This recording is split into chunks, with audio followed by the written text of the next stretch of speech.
Olá, meus queridos do nono ano. Quanto tempo, hein? Poxa, que saudade de vocês. Hoje a gente vai prosseguir nossa aula sobre Revolução Francesa. A gente parou a aula passada falando sobre o quê?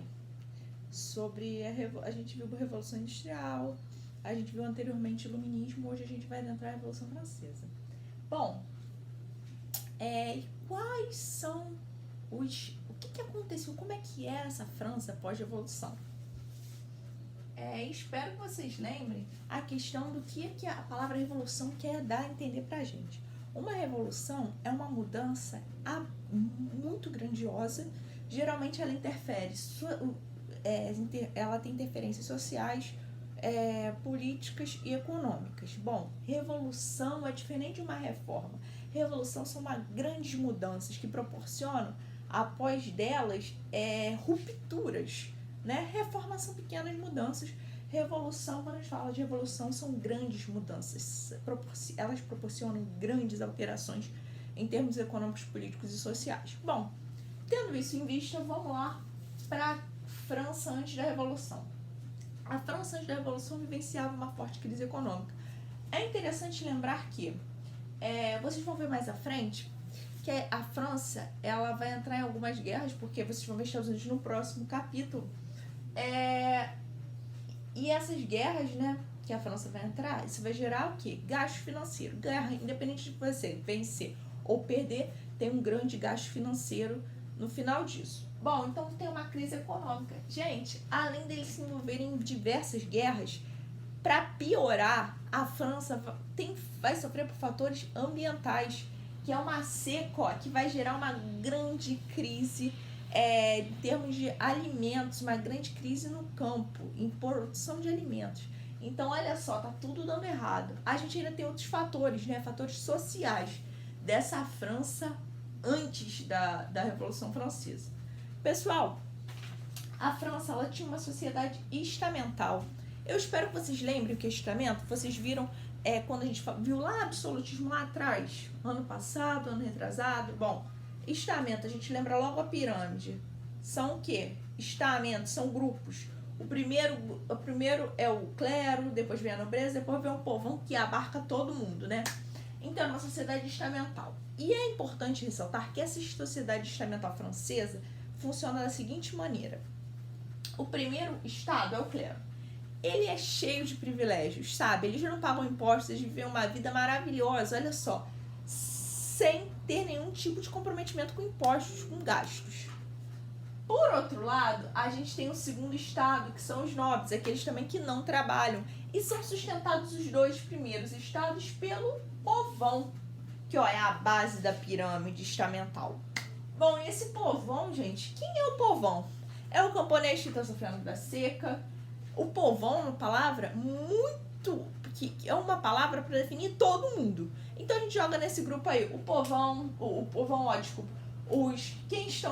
aqueles que estão sofrendo com a seca. A gente joga também os camponeses, né, que sofrem com a seca. A gente joga pequenos comerciantes, grandes comerciantes. Então a palavra povão, ela pode ter diversos sentidos, né? Inclui também diversos tipos de pessoas, né? Pessoas com maior poder econômico, menor poder econômico, comerciantes, camponeses, artesãos, olha só, é muito diverso esse grupo. Bom, vamos seguindo, a gente já sabe como estava a França antes dessa revolução. Lembrando, o que o iluminismo fala sobre o sistema monárquico, hein?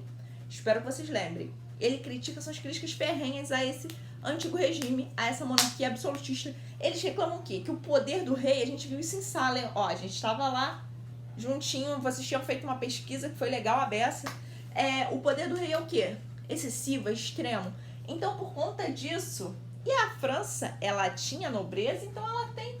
E essa nobreza, digo mais, é um absolutismo monárquico, igual a gente viu que igual aquele tipo de absolutismo que se direcionavam às críticas do iluminismo. Gente, isso aqui é pós-iluminismo. O iluminismo tem muita influência na Revolução Francesa. É importante a gente saber disso. Bom, prosseguindo, o rei vai buscar soluções. Olha que estado está a França pré-revolucionária. Então, esse rei vai buscar soluções. Então, ele vai convocar Assembleia dos Notáveis. Bom, o que é essa Assembleia dos Notáveis? Ele tem o intuito de aumentar a arrecadação de impostos para conseguir resolver a crise econômica. Bom, ele quer resolver a crise econômica, só que ele chega a comentar algo como a arrecadação de impostos, inclusive do clero e da nobreza, o que vai gerar um problema, né? Porque eles não estão acostumados com isso. Como assim você impõe de uma hora para outra que eu tenho que pagar imposto? Bom, funciona mais ou menos assim. Então daí eles vão partir para uma convocação dos Estados Gerais, que aí chama todo mundo, nobreza, clero, povão. Aí rola uma grande disputa. Bom, por que rola uma grande disputa? Justamente porque cada estado tinha direito a um voto. Ou seja, tinha um voto do clero, um voto da nobreza, eles sempre vão agir de acordo, porque eles são sempre os privilegiados, e um voto do terceiro estado. Só que o que a gente vai ver aqui é o seguinte: o terceiro estado é a maioria. Lembra que falando que é um grupo diverso que abarca todo mundo? Eles vão ficar satisfeitos de ter direito a só um voto. Eles vão sempre sair em desvantagem, não é lógico? Bom, então tá. Então eles vão exigir: olha, a gente não quer ter direito a um voto, a gente quer voto individual.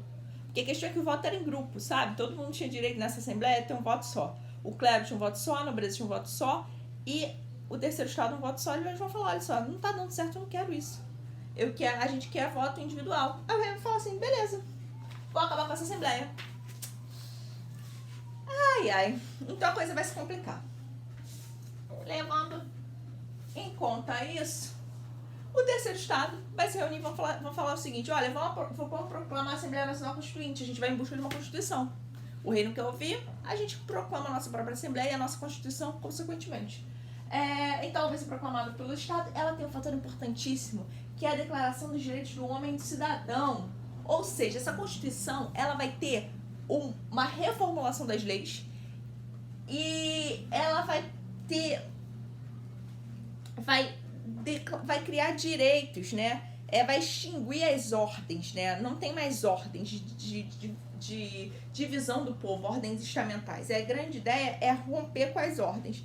E a gente nota o que acontece. Essa Revolução Francesa, ela é a busca inicialmente do terceiro estado, tá buscando o quê? Maior cidadania. Eles querem ter direito ao voto, eles querem participação política. Beleza? Bom, então a gente já nota quais são os anseios, o que o terceiro estado quer. Eles proclamam a sua própria Constituição.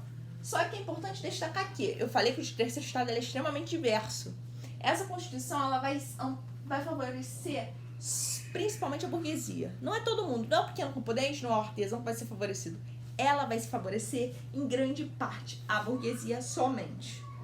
Bom, os artesãos e camponeses saem prejudicados, isso a gente já sabe. E o voto, gente, eles falam que querem ampliação dos direitos, eles querem cidadania, que é direito ao voto. O voto vai ser censitário, de acordo com o dinheiro que você tem.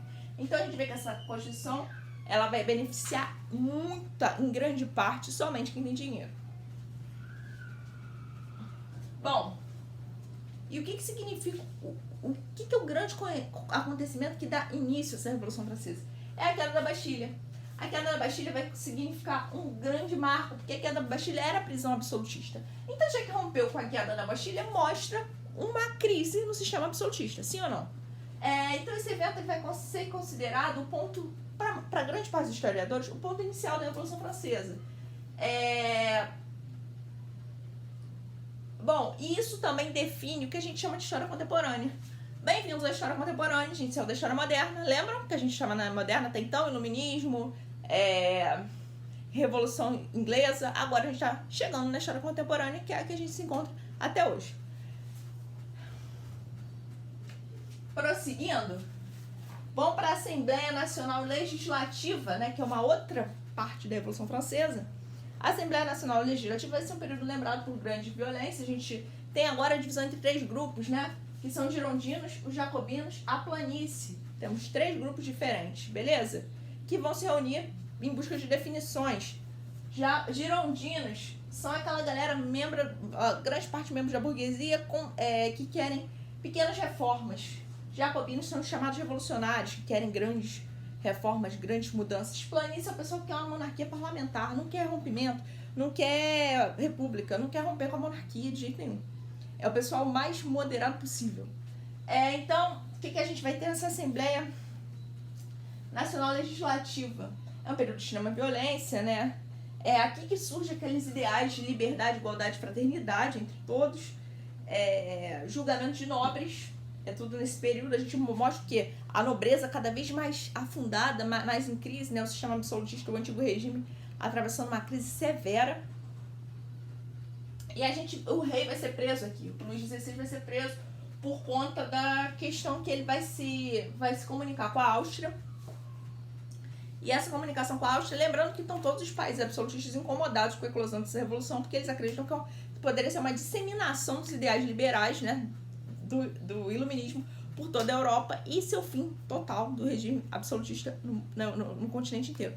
Então, a Áustria está muito incomodada com isso, o rei vai se comunicar, o rei francês se comunica com a Áustria, e isso vai gerar uma revolta dessa galera revolucionária, que o rei vai ser, obviamente, preso e vai ser decretada uma guerra à Áustria. Bom, vamos para a terceira parte, né? Convenção Nacional, o Diretório.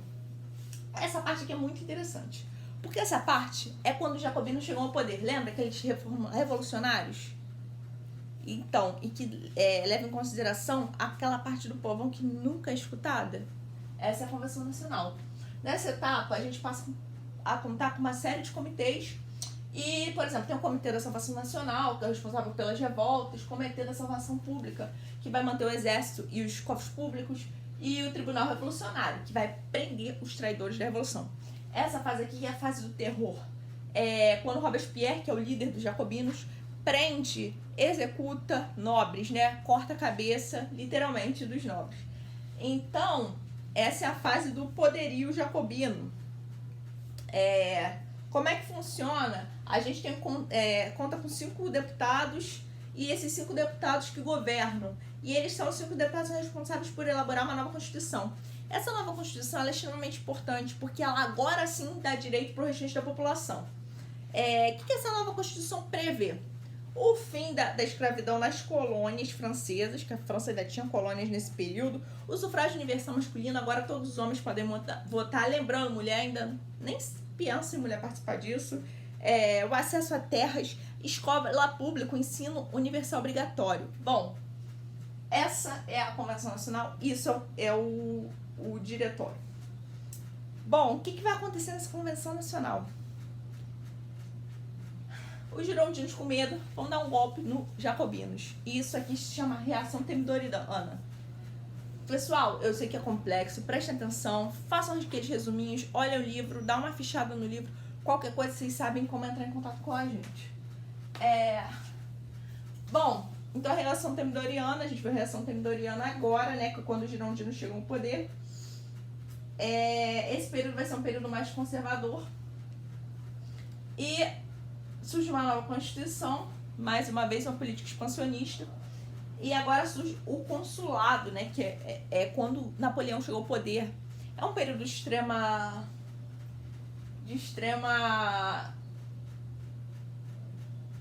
estabilidade, né? Então, o militarismo está com muita força, né?